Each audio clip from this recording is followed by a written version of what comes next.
আসসালামু আলাইকুম রহমতুল্লাহি ওবরাকাতুহ।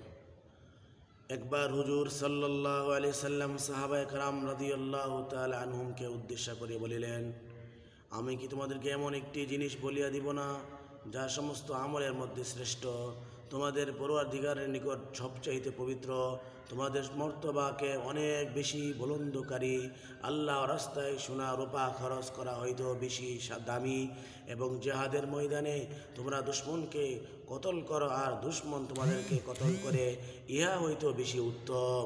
সাহাবায়ে কেরাম রাদিয়াল্লাহু তাআলা আনহুম আজমাইন আরজ করিলেন, অবশ্যই বলিয়া দেন।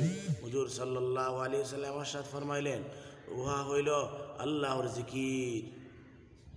দুররে মনসুর, হিসনে হাসিন, তিরমিজি, ইবনে মাজা, হাকিম আহমদ।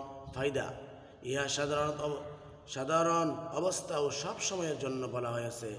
ইহা সাধারণ সবসময়ের জন্য বলা হয়েছে, নতুবা সাময়িক প্রয়োজন অনুসারে সদকা, জিহাদ ইত্যাদি আমলও সর্বোত্তম হইয়া যায়।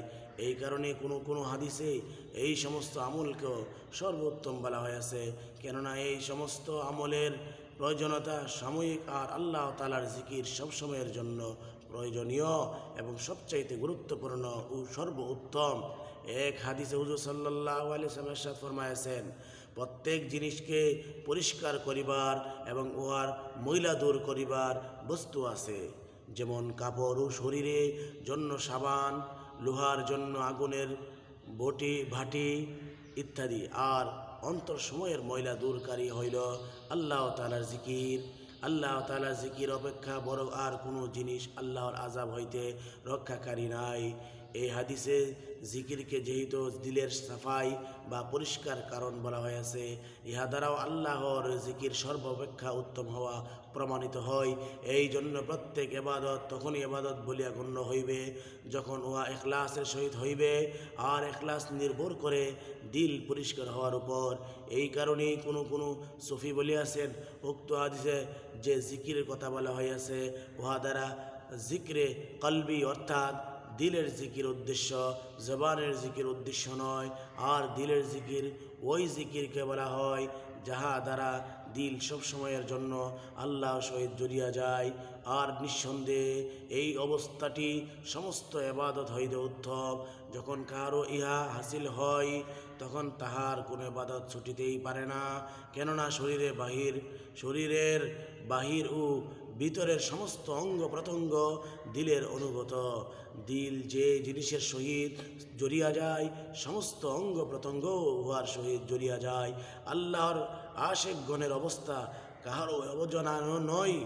আরও অনেক হাদিসে জিকির সর্বোত্তম আমল বলিয়া বর্ণিত হইয়াছে। হযরত সালমান ফারসি রাদিয়াল্লাহু তাআলা আনহুকে জিজ্ঞাসা করা হইল, সর্বশ্রেষ্ঠ আমল কোনটি? তিনি বলিলেন, তুমি কি কোরআন শরীফ পড়ো নাই? কোরআনে পাকে আছে, ওয়ালা যিকরুল্লাহি আকবার, ওয়ালা যিকরুল্লাহি আকবার, আল্লাহর জিকির হইতে শ্রেষ্ঠ কোনো জিনিস নাই। হযরত সালমান রাদিয়াল্লাহু তাআলা আনহু যে আয়াতের কথা বলে আছে উহা 21তম পারার প্রথম আয়াত। মাজলিসুল আবরার কিতাবের লেখক মাজালিসুল আবরারের কিতাবের লেখক বলেন, এই হাদিসে আল্লাহর জিকিরকে দান, খয়রাত, জিহাদ অন্যান্য ইবাদত হইতে এই জন্যই উত্তম বলা হয়েছে যে আসল মকসুদ হইল আল্লাহর জিকির। অন্যান্য সমস্ত ইবাদত বন্দিগি হইল এই মূল মকসুদকে হাসিল করার উসিলা ও মাধ্যম। জিকির ও দুই প্রকার, জবানি জিকির ও কলবি জিকির। জবানি জিকির হইতে উত্তম, আর উহা হইল মুরাকাবা ও চিন্তা। আর এই হাদিসেও ইহাই উদ্দেশ্য, যাহাতে বলা হয়েছে এক মুহূর্ত ফিকির করা 70 বৎসর ইবাদত করা হইতে উত্তম।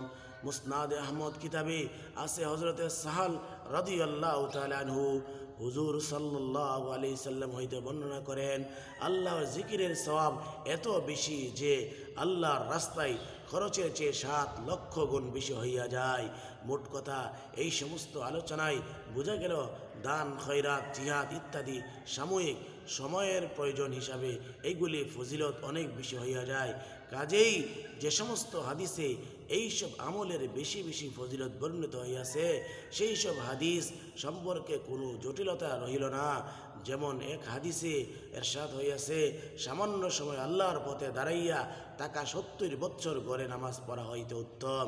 অথচ নামাজ সকলের নিকট সর্বোত্তম ইবাদত, কিন্তু কাফেরদের উপদ্রব যখন বাড়িয়া যায় তখন জিহাদের আমল ওই সমস্ত আমল হইতে উত্তম হইয়া যায়।